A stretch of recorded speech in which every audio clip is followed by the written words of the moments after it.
Everyone, welcome to the February 8th, 2018 Cumberland County Commissioners Workshop meeting. Please stand and join me in the Pledge of Allegiance by saying, I pledge allegiance to the flag of the United States of America and to the republic for which it stands, one nation, under God, indivisible, with liberty and justice for all.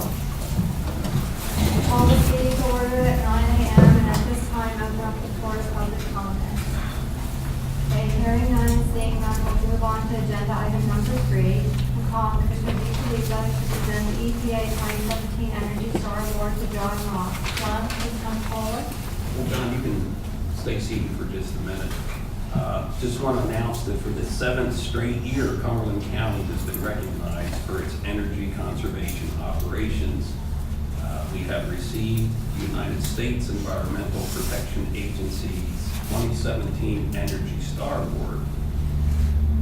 This award acknowledges superior energy performance for the main courthouse, which is the only courthouse in Pennsylvania to receive this award, and one of only 19 nationwide to earn this recognition in 2017.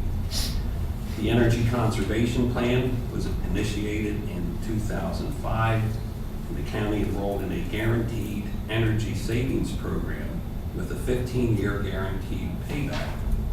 Within 7 years of implementing this plan, Cumberland County received a complete return on its $1.9 million investment and continues to see savings for taxpayers' dollars and utility costs.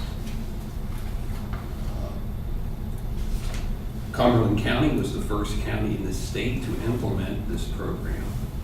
And it was authorized by Pennsylvania Act 57, also known as the Guaranteed Energy Savings Act. I'd like to compliment John Lopp, who is the director of our Facilities Management Department. And he and his crew are highly responsible for this award. John, come on up.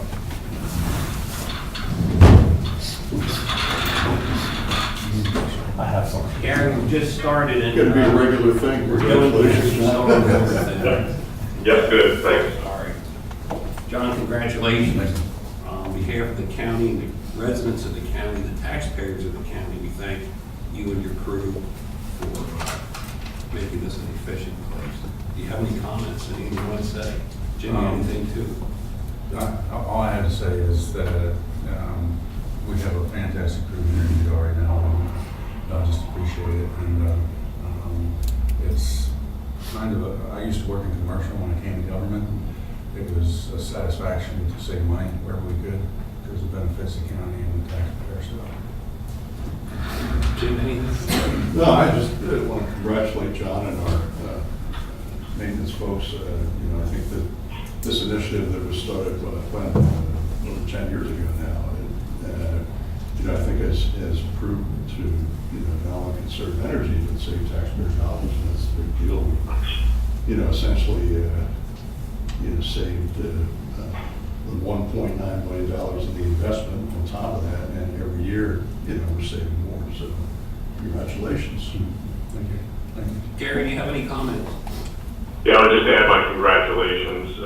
We started the program. It was certainly very forward-looking and undertaken at a time when the county's budget wasn't exactly healthy, but it's been a great investment. It's the gift that keeps giving, and it would not have worked out so well if John and his crew hadn't really taken the bull by the horns. So we're very proud of the work you've done. All right, thanks, Gary. John, congratulations.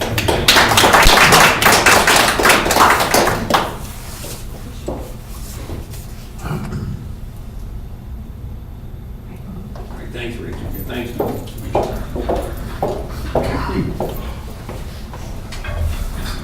Agenda item number 4, I'd like to call Kate Mullen to discuss the DCPD fiscal year 2017 emergency relief planning work. Kate. Good morning. Commissioners, as you're aware, an application was submitted to the DCED in October of last year for emergency solutions grant funds in the amount of $437,000. The county did receive an award of $200,000, $179,400 for rapid rehousing activities that includes rental assistance and case management, $10,000 for street outreach activities, which involves some folks on our staff and with the assistance of some folks at CARES, going directly to the street and providing services to unsheltered homeless individuals and families, and $7,600 for data entry and administrative costs. And so I would ask that you execute this contract at your meeting on Monday. Okay, questions for Kate? No, the only thing is, I'm concerned over the fact that Safe Harbor is not receiving the funding that they normally receive. Are we doing anything, is there anything we can do to assist them, Kate? So DCED did not prioritize emergency shelter operations funding this year. They are providing funding for some renovations, which Safe Harbor didn't identify as a need at this time. But as you know, you all provide about $74,000 annually to Safe Harbor from the CDBG funding, and so they are going to get that for the 2017 year, and I will also recommend that they continue to get funding in the 2018 year when we do get those allocations from HUD. There is a wait list at DCED for shelter operations funding, so if there are grantees that have to return funds for whatever reason, DCED has indicated that they are going to prioritize those for these unfunded shelter grants. So we are on that list, the county's on that list. And Tim Whalen and I have been working with Scott over at Safe Harbor about some alternatives to funding some of their operations over there. So we'll certainly keep you in the loop on that. Okay, thanks, Kate. Okay, thank you. Next, we'll move on to agenda item number 5, contracts and grants. Agenda item 5, Roman numeral 1, A through C are existing contracts, contract extensions, or addendum with no additional costs or increase to the county. They include the following departments: Claremont Nursing and Rehabilitation Center, the Commissioners Agreement, and the Controllers Agreement. Commissioners, do you have any questions or comments or concerns regarding any of the above mentioned agreements?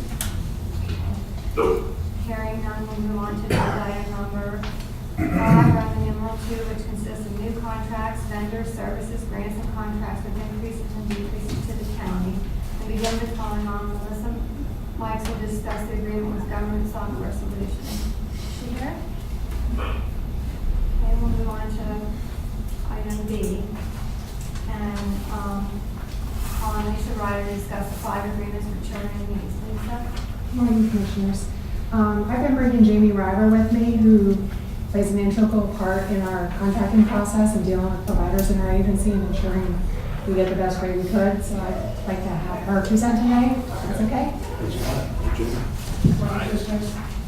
The first contract we have is for Delphi Village. This contract is utilized by both children and youth and juvenile probation. They have requested increases ranging from 1.51% to 5%, which comes out to $4.29 to $12.49. Although some of those rates are kind of high, we don't heavily use those programs. We also are adding 3 new foster care programs and a transitional living program for males to their contract this year, as requested by our placement coordinator, and hope to have some more options for the kids coming through our doors. Their in-home service program is for their MSP. That did increase 17.37%, which is $12.10. This program is funded by us for up to 90 days until Perform Care picks up, and the funding that we do have is through an evidence-based grant. The Glen Mills School is an institutional program that's utilized by juvenile probation only. They requested a 3% increase across the board, which amounts to $4.28 to $5.43. We typically have 1 to 3 juveniles in this program, and it continues to be a provider with the lowest institutional rates. Kids Peace National Centers, they had 3 of their foster care programs that they requested minimal increases for, of 1%, ranging from 92 cents to $1.12 per hour per day. Lancaster County Youth Intervention Center, we utilize this, GPO utilizes this more so. They requested this due to the fact that we were traveling to Northampton County. They have a high need for their shelter and detention usage. The shelter costs are still lower than most shelters that we utilize. They did request a 5% increase for shelter, which was $9.13, and a 2% increase for their detention program, which was $5.98. And finally, Summit Schools. This is requested by juvenile probation last year, as they had a need for more providers with drug and alcohol programs. We did contract with them last year, but have just recently started utilizing them, and have one child currently placed there. They did request an increase of 0.5% to their drug and alcohol program, which comes out to $1.07 per day. Do you have any questions, Commissioner? I do not. Thank you. Next, I'll call on Bob Ritter to discuss the 5 agreements for CNR Bob. Good morning, Commissioners. The 5 agreements that we're putting forth to you will be continuation of services of the medical providers. Dr. Barbacci is our podiatrist. Vora Health Services brings us Dr. Gray, who is our wound care doctor and consultant. U.S. Renal Care, Carlisle and Mechanicsburg, both the same company, but 2 different separate sites. And also the internist of Central PA is Dr. Zimmerman and his group that provides our skilled service to our residents in transition. These are all $0 agreements, and this is a continuation of service with the providers. Any questions for Bob? Thank you, Bob. Thank you. Eric Radovich is here to discuss the sub-grant award for the district attorney's office area. Good morning, Commissioner. Hey, Eric. How you doing? I'm just asking you folks to accept the grant that we applied for a few months ago for the $94,150 no match grant from the Commission on Crime and Delinquency to support our laboratory accreditation. Any questions? Thank you. Thanks, yes. Eric. I don't see- Oh, there's Earl. Next up, call on Earl to discuss the agreement with Pennsylvania District Attorney's Institute. Earl? Commissioners, you may recall, this is our annual agreement with the District Attorney's Institute to administer the statewide automated victim notification program for all the counties in the Commonwealth. Typically, we have to pay for that, and usually we pay this agreement out of the inmate canteen fund. This year, I'm happy to report that there's no cost to the counties at all. So they must have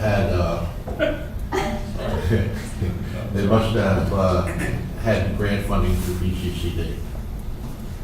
Any questions for Earl? Thank you. Thank you. Next, I call on Bob Ritter again for discussion to authorize advertising for the CNRC blog. Good morning again, Commissioners. We're asking for authorization to advertise or to put out for bid new contract for oxygen supplies and regulators. Our current supplier, Columbia Ancillary, our agreement with them expires in May of 18.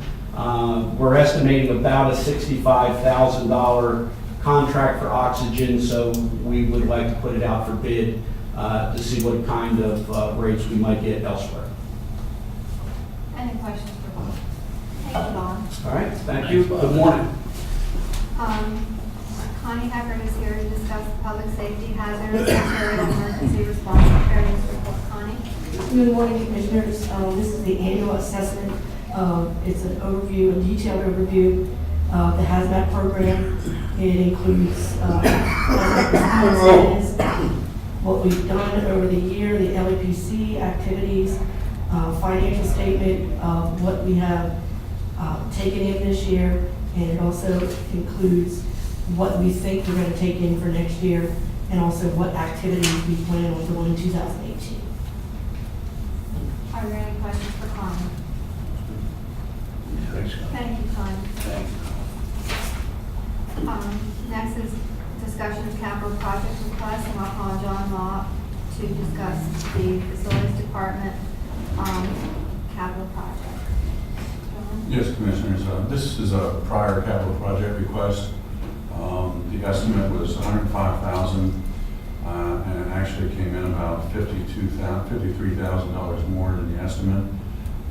In the 10-year plan, And also in the justification, there was a footnote that we wouldn't know until we actually brought the vendors in to look at it, to see if coils needed replaced with the air handler, different components with the air handler, and the coil and the drain pan needed replaced because of the new refrigerant regulations.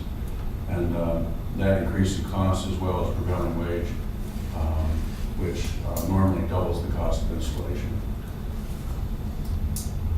Questions, Commissioners? This is CoStar pricing also.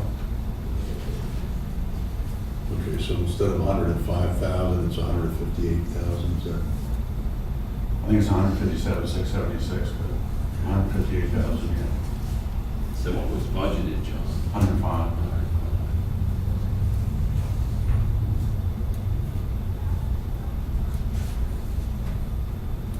Any other questions? No. No. Thank you, John.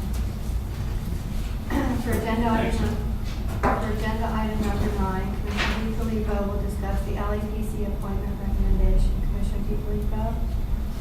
Yeah, it's been recommended that Gary Rutz is a facility representative provider effective February 12, 2018, and expiring December 31st, 2022. Recommended we approve this on Monday. Information about Gary is within our packets here. So, I support the nomination in case my colleagues say. Thank you. We'll move back up to agenda item A under Roman numeral 2 and call on Melissa Mike to discuss the agreement with Government Software Solutions. Melissa? Hi, good morning. Excuse me for my tardiness here. This is a agreement with Government Software Solutions or Services. They provide they're our software provider, and they also do our printing of our delinquent tax sale notices, or all our delinquent notices actually. And this is for another 3-year agreement. It is lower this round of about $1,100. We've had fewer notices go out, and so basically that's where we're going with that. So, any questions? Say for 3 years? 3 years. 3 years, okay. Thank you. Yeah. Thank you. Yeah, before we were doing like 4,000 a year, now it's down to 21. Okay. Thank Thanks, you. Melissa. All right, thank you. Okay, next we'll go on to the Commissioner's Liaison Report, begin with Commissioner DiFilippo. I don't have any this round, but I just want to make a comment that I was able to attend the South Mountain Partnership 7th Annual Year-End Celebration. And I want to make note that as part of that presentation, Kirk Stoner did an excellent overview of the comprehensive plan for the county. Stephanie Williams also gave a good presentation of the farmland preservation program and our land partnerships. And Shireen Farr also did an outstanding job regarding Cumberland Valley Visitors Bureau and the importance they have to us and our citizens. It was an incredible event, and as part of my presentation, I mentioned the support that the Board of Commissioners had unanimously when the state budget was initially proposed. It made a lot of cuts to the programs that South Mountain Partnership is involved with. And the folks were very appreciative of Cumberland County's support for this preservation, for this program. And I just wanted to note that to all. That's all I have. Thank you, Commissioner DiFilippo. Commissioner Herzog? I really don't have anything to report this time. A number of my reports are the boards are meeting the coming week. Agricultural Land Preservation Board Wednesday, Housing Redevelopment Authority on Thursday next week, and the Aging Advisory Board on Friday. So I'll have something to report on this after all those meetings, but nothing at this time. Okay. Thank you, Commissioner Herzog. Commissioner Eichelberger? Yeah, can you hear me okay? Mm-hmm. Okay. Yes. Yeah, no problem.